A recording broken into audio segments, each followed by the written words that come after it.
One of the things that plagues us as Christians, as humans, worrying can really keep us from hearing God's voice. It can be so uncomfortable, it can be unnerving, and it can be so frustrating, especially when you hear God's invitations like, trust my will for you and listen to me and my sheep know my voice. You're like, why can't my soul just get that? In this video, I want to talk about how to actually trust God. What does that mean? And then how do we begin to learn to trust Him? Now, the first thing I want to point out is that we can't magically wish our worry away. We cannot mentally, through Jedi mind tricks or through techniques, wish and magically get rid of our worry. And some people can just like not be worried about things. They say something to themselves and they just feel better. But that's because their soul is usually in a different place than those who maybe are chronic worriers or who have a lot of things in their heart to be worried about, or experiences that people have had that have caused them to worry. The first thing to know about worry is that it isn't a one-size-fits-all process to not worry and to trust God. There isn't this formula or this one prayer or this certain position you can have in prayer that magically transforms and transcends your worry. And I hate to break this to you, but I'm saying this with empathy as your sister, that worry takes a long time to process, and trust is a long time. It's a relational process, and I know because I've gone through it myself, and I'm still going through it myself. To sit here and say that I've figured out worry or don't ever worry about the wrong things and only worry about the right things would be foolish, because I do. It's not magical. How do we begin to trust God? Number one is we have to look at how we learn to trust. How did you learn to trust? And you learn it from your earliest caregivers, from your parents, from your siblings, from the people, maybe if you were raised in the church, your Sunday school teachers or your pastor or your professor, whatever. You learned how to trust by the people that cared for you when you were the most vulnerable, which is when you were young. You learned to trust by the age of 2. Neuroscience tells us that the biggest growth spurts are 0 to 2 years old, that you are taking in emotional memory, that you're laying down memory of being responded to and how you trusted that when you were hungry, did somebody feed you? Did somebody pick you up? Did somebody clothe you? Did somebody keep you dry, change your diaper? Those simple things we think, oh, well, no, I'm like 45 or I'm 50. But we learned how to trust. That's what psychologists and neuroscientists would say. We learn to trust by those early experiences and all of the other experiences that laid on top of that. So when we come into our relationship with God, we don't just think, oh, okay, if I can just say this prayer or I can just read these verses. That's why it doesn't work. That's why reading a verse on do not worry in Matthew or Luke or don't be anxious about anything in Philippians, you can't just slap a Bible verse on it and it goes away, because there has been a habituated nature of learning to trust. You have experienced trust or experienced worry or maybe not getting your needs met. I remember being 10 years old and my mom was going on a date with somebody. With a single mom, and she's going on a date, and it was before cell phones, which a lot of you are like, what? If you're, especially you're millennial and Gen Z, you're like, no cell phone. We didn't have a cell phone. We didn't have a pager yet for her, and she was gone, and we had a babysitter, and she was 3 hours later than she thought, and the worry was so high. Like, my mom is not coming home. She couldn't just like send a text, or she just was out gallivanting on her date.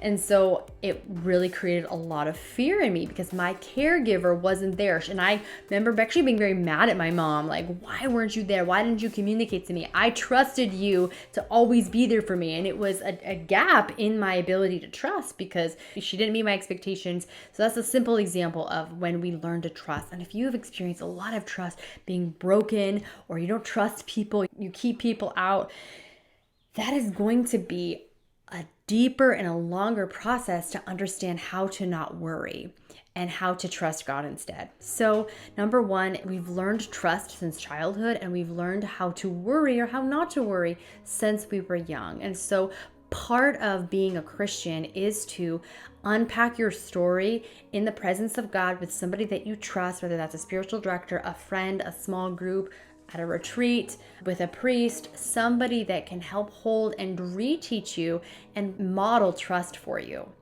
To the degree at which you don't trust, that process of you learning to trust somebody else by risking, by experiencing, putting your care in their hands little by little as you can. John Bowlby has the whole attachment theory, and you can read about it or Google it, but just a quick and dirty version is there's the secure attachment is where you're attached to your parents, you trust that they're going to be there for you and they respond appropriately.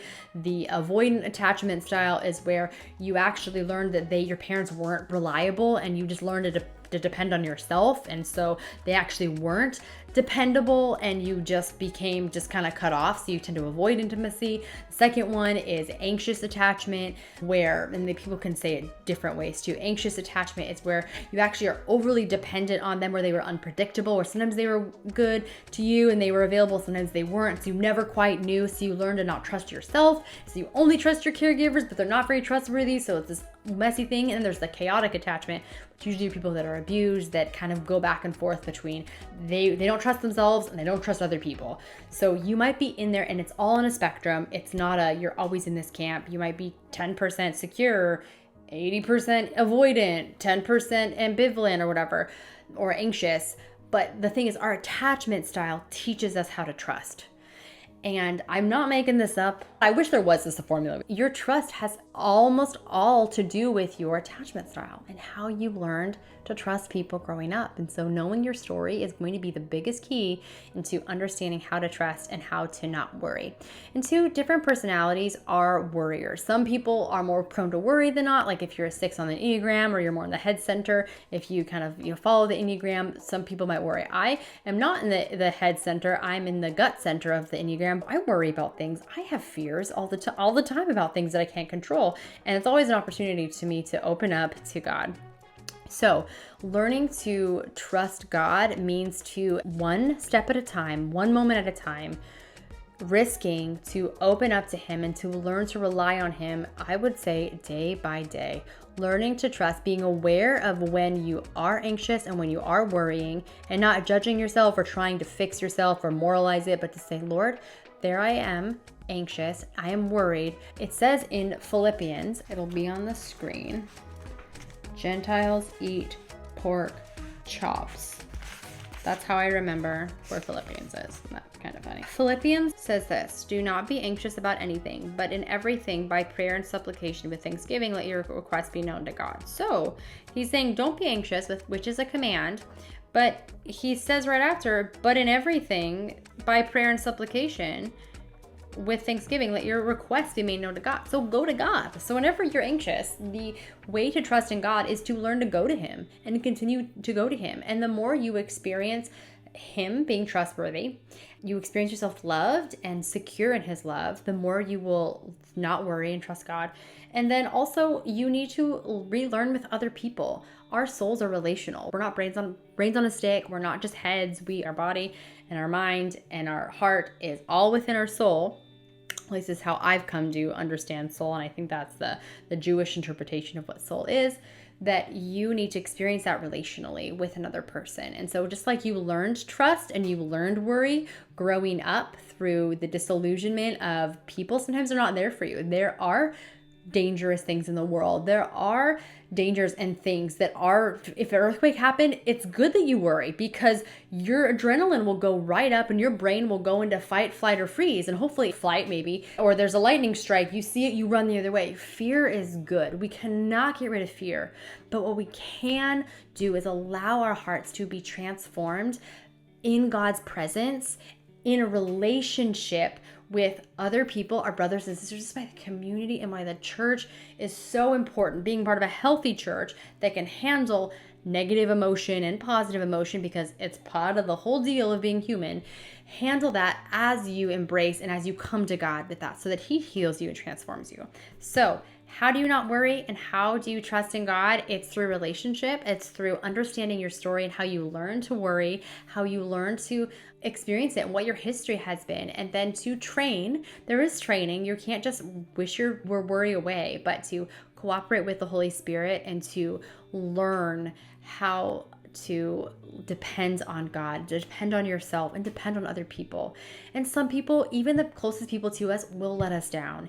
But I remember my mentor said this to me. She said, who can you trust? You can't trust anyone, but you can trust the grace of God working through somebody, because God is always trustworthy. Even if we do not agree or it doesn't feel like what we think it should, God promised to always be there, and He loves us and He has a place for us. So no matter what, we are always safe in God's kingdom. And that for me has helped me when I feel anxious and I'm worried. I go to God in prayer, I confess it, and I talk to other people about it without shaming or judging myself. And I get the help to help soothe my anxiety so that I can learn relationally to trust in myself, in God, and other people, in the grace of God and other people, in the grace of God and myself. Sometimes we are not trustworthy ourselves, right? We say one thing, we do another. Yes, we're like, I can't even trust myself to do what I say I'm going to do. And that's so true. That I struggle with that all the time, because there's things subconscious that I wish I could control or take care of. I wish I could just transform myself just like that. But nope, that's not how God set this up. I'm just a participant here in this process. Let me know if you have any other spiritual questions. Email me down below. Check out this video next, and I will see you in the next video.